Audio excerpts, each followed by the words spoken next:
15 kilometre പ്രതി മണിക്കൂർ വേഗത്തിൽ ഓടുന്ന ഒരാൾ 3 മിനിറ്റിൽ ഒരു പാലം കടക്കുന്നു.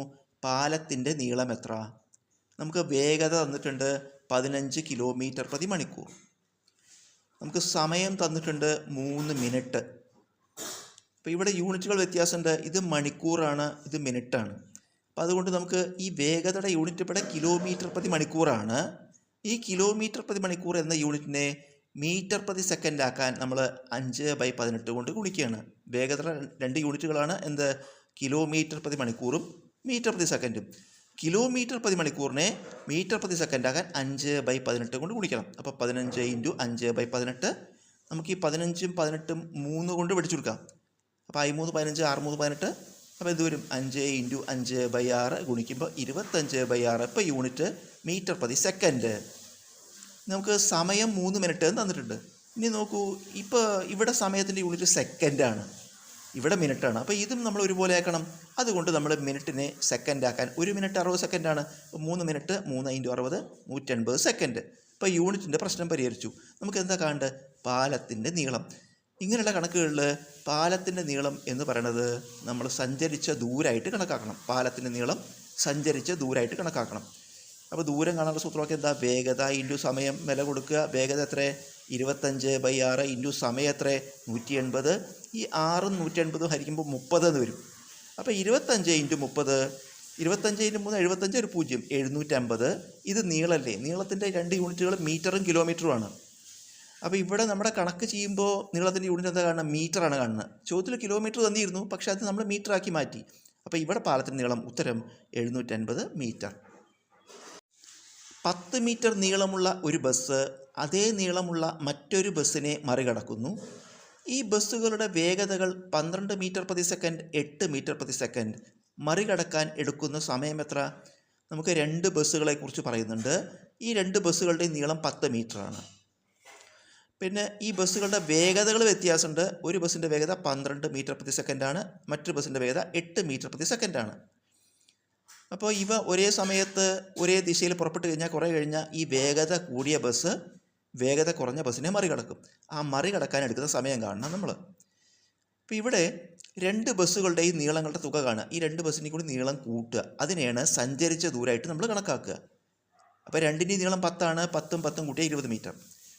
ഇനി ഇങ്ങനെയുള്ള കണക്കുകളിൽ നമുക്ക് 2 വാഹനങ്ങളുടെയും വേഗതകൾ തന്നിട്ടുണ്ട്. ഇങ്ങനെയുള്ള കണക്കുകളിൽ നമ്മൾ ആപേക്ഷിക വേഗത കാണണം. അതെങ്ങനെയാ വെച്ചാൽ ഈ 2 വാഹനങ്ങളും ഒരേ ദിശയിലാണെങ്കിൽ, ഇവിടെ ഒരേ ദിശയിലാണ്, ആപേക്ഷിക വേഗത കാണാൻ കുറയ്ക്കണം. 2 വാഹനങ്ങളും എതിർദിശകളിലാണ് സഞ്ചരിക്കണമെങ്കിൽ ആപേക്ഷിക വേഗത കാണാൻ കൂട്ടണം. ഇവിടെ ഒരേ ദിശയിലാണ്, അപ്പോൾ നമ്മൾ കുറയ്ക്കണു. 12 നെട്ട് കുറച്ചാൽ 4 മീറ്റർ പ്രതി സെക്കൻഡ്. അതാണ് ബ്രാക്കറ്റ് എഴുതിയിരിക്കുന്നത്. വാഹനങ്ങൾ ഒരേ ദിശയിൽ ആയത് മൂലമാണ് വേഗതകൾ തമ്മിൽ കുറച്ചത്. വിപരീത ദിശകളിലാണെങ്കിൽ നമ്മൾ എന്ത് ചെയ്യണം? വേഗതകൾ തമ്മിൽ കൂട്ടണം. നമുക്ക് എന്താ കാണേണ്ടത്? മറികടക്കാൻ എടുക്കുന്ന സമയം. സമയം കാണാൻ സൂത്രമൊക്കെ എന്താ? ദൂരം ബൈ വേഗത വില കൊടുക്കുക. ദൂരം നമുക്ക് എത്ര കിട്ടി? 20 ബൈ വേഗത എത്രയാണ്? ആപേക്ഷിക വേഗത 4. അപ്പോൾ 20/4 ഹരിക്കുമ്പോൾ 5 എന്ന് വരും. ഇത് സമയമാണ്. സമയത്തിൻ്റെ യൂണിറ്റ് നമ്മൾ ഇവിടെ നോക്കുമ്പോൾ എന്താ കാണുന്നത്? സെക്കൻഡാണ് അല്ലേ? ചോദ്യത്തിൽ കിലോമീറ്റർ പ്രതി അല്ല, ചോദ്യത്തിലെല്ലാം സെക്കൻഡ് തന്നെയാണ്. അപ്പോൾ ഉത്തരം 5 സെക്കൻഡ്. ഒരു കാർ 72 കിലോമീറ്റർ പ്രതി മണിക്കൂർ വേഗതയിൽ സഞ്ചരിക്കുന്നു. 15 മിനിറ്റിൽ അത് എത്ര ദൂരം സഞ്ചരിക്കും? നമുക്ക് കാറിൻ്റെ വേഗത തന്നിട്ടുണ്ട് 72 കിലോമീറ്റർ പ്രതി മണിക്കൂർ. അതിൻ്റെ അർത്ഥം എന്താ?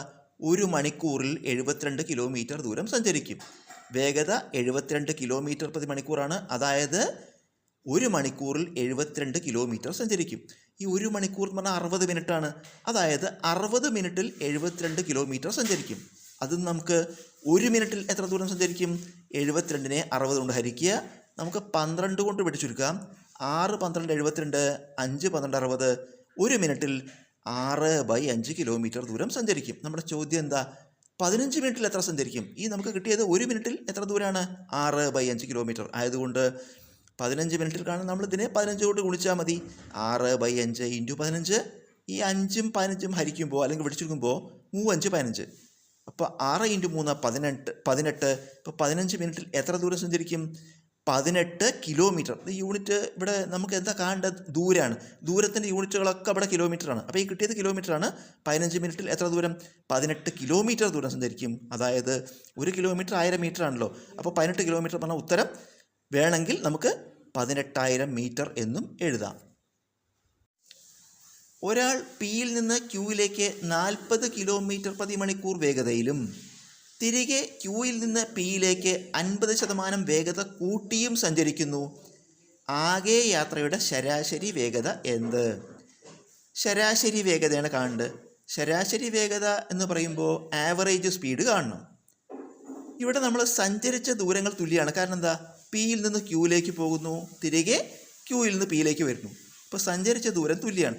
ഈ സഞ്ചരിച്ച ദൂരം തുല്യമാകുമ്പോൾ നമുക്ക് ശരാശരി വേഗത കാണാൻ സൂത്രവാക്യം ഉപയോഗിക്കാം. പക്ഷേ രണ്ട് വേഗതകളും അറിയണം. അതായത് പിയിൽ നിന്ന് ക്യൂയിലേക്കുള്ള വേഗത അറിയണം, തിരികെ ക്യൂയിൽ നിന്ന് പിയിലേക്കുള്ള വേഗത അറിയണം. അപ്പോൾ പിയിൽ നിന്ന് ക്യൂയിലേക്കുള്ള വേഗത നമുക്ക് തന്നിട്ടുണ്ട് 40 കിലോമീറ്റർ പ്രതി മണിക്കൂറാണ്. തിരികെ ക്യൂയിൽ നിന്ന് പിയിലേക്ക് എന്താ പറയണത്? 50% വേഗത കൂട്ടി എന്നാണ് അല്ലേ? 50% വേഗത കൂട്ടി. ഇപ്പം എത്ര വേഗത? 40. അതിൻ്റെ 50% കൂട്ടുക. 40ൻ്റെ 50% പറഞ്ഞാൽ പകുതി 20 അല്ല. അപ്പോൾ എത്ര? 20 കൂട്ടി. അതായത് എത്രയായിരിക്കും? 40 20 60 തിരികെയുള്ള വേഗത. എത്രയാണ്?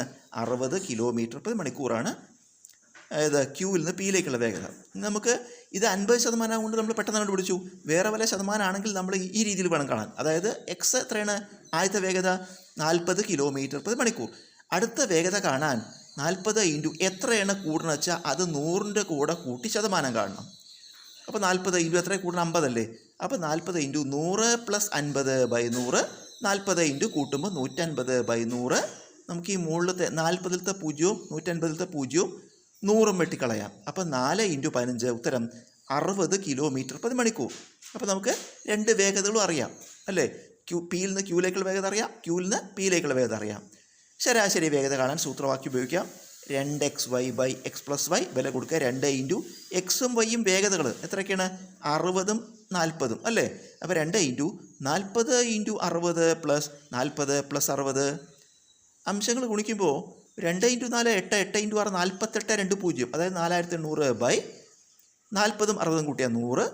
4800നെ 100 ഹരിച്ചാൽ നമുക്ക് ഈ 2 0ഉം 100ഉം വെട്ടിക്കളഞ്ഞാൽ ബാക്കി ശരാശരി വേഗത എത്രയാണ്? 48 കിലോമീറ്റർ പ്രതി മണിക്കൂർ. സച്ചിൻ സാധാരണ വേഗതയുടെ 5/4 വേഗതയിൽ യാത്ര ചെയ്യുമ്പോൾ കളിസ്ഥലത്ത് എത്തിച്ചേരാൻ സാധാരണ വേണ്ടി വരുന്ന സമയത്തേക്കാൾ 5 മിനിറ്റ് കുറവേ വേണ്ടി വന്നുള്ളൂ. സാധാരണ എടുക്കുന്ന സമയം കാണുക. അപ്പോൾ നമ്മൾ ദൂരം d എന്ന് സങ്കല്പിക്കാം. സാധാരണ പോകുന്ന വേഗത S1 എന്ന് വിചാരിക്കുക. Normal speed S1. അതുപോലെ സാധാരണ എത്ര സമയം എടുക്കും? Normal time T1 എന്നെടുക്കുക. നമുക്ക് ഇതിന്ന് ദൂരം വേഗത ഇൻറ്റു സമയമാണ്. അപ്പോൾ എന്തെഴുതാം? d = S1 × T1. ഒരു സമവാക്യമാണ്, അവിടെ ഇരിക്കട്ടെ.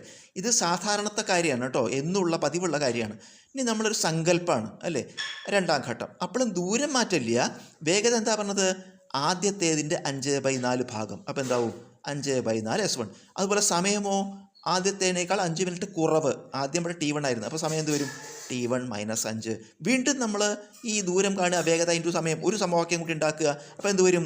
d ഈ വേഗത ഇൻറ്റു സമയം 5/4 S1 ഇൻറ്റു T1 - 5. ഇപ്പം നമുക്ക് രണ്ട് ഇക്വേഷനാണ്. ഈ രണ്ട് ഇക്വേഷൻ്റെയും LHS ഈക്വലാണ്. ലെഫ്റ്റ് ഹാൻഡ് സൈഡ് ഇടതുവശം ഈക്വലാണ്. അപ്പോൾ വലതുവശങ്ങളും തുല്യമാവണം. അപ്പോൾ ഈ രണ്ട് വലതുവശങ്ങളും തുല്യപ്പെടുത്തുക. ഈ വലതുവശം എന്താ? 5/4 S1 ഇൻറ്റു T1 - 5 സമമായിരിക്കും ഈ വലതുവശമോ S1 T1. ഈ ഇക്വേഷൻ രണ്ട് ഭാഗത്തും നമുക്ക് S1 ഇൻറ്റു ചിഹ്നത്തിലാണ് കിടക്കുന്നത്. അപ്പോൾ അത് ക്യാൻസൽ ചെയ്ത് കളയാം. ബാക്കി 5/4 ഇൻറ്റു T1 - 5 = T1. ഇവിടെ 5/4 കൊണ്ട് രണ്ടിനെയും ഗുണിക്കണം. 5/4 T1 മൈനസ് ഗുണിക്കുമ്പോൾ 5 25/4 = T1. ഇനി T1 എല്ലാം ഒരു ഭാഗത്ത്. ഇവിടെ 5/4 T1 ഉണ്ട്. ഈ T1 ഇങ്ങോട്ട് എടുത്തു, മൈനസ് T1 സമം മൈനസ് 25/4 അങ്ങോട്ട് എടുത്തു, പോസിറ്റീവ് 25/4.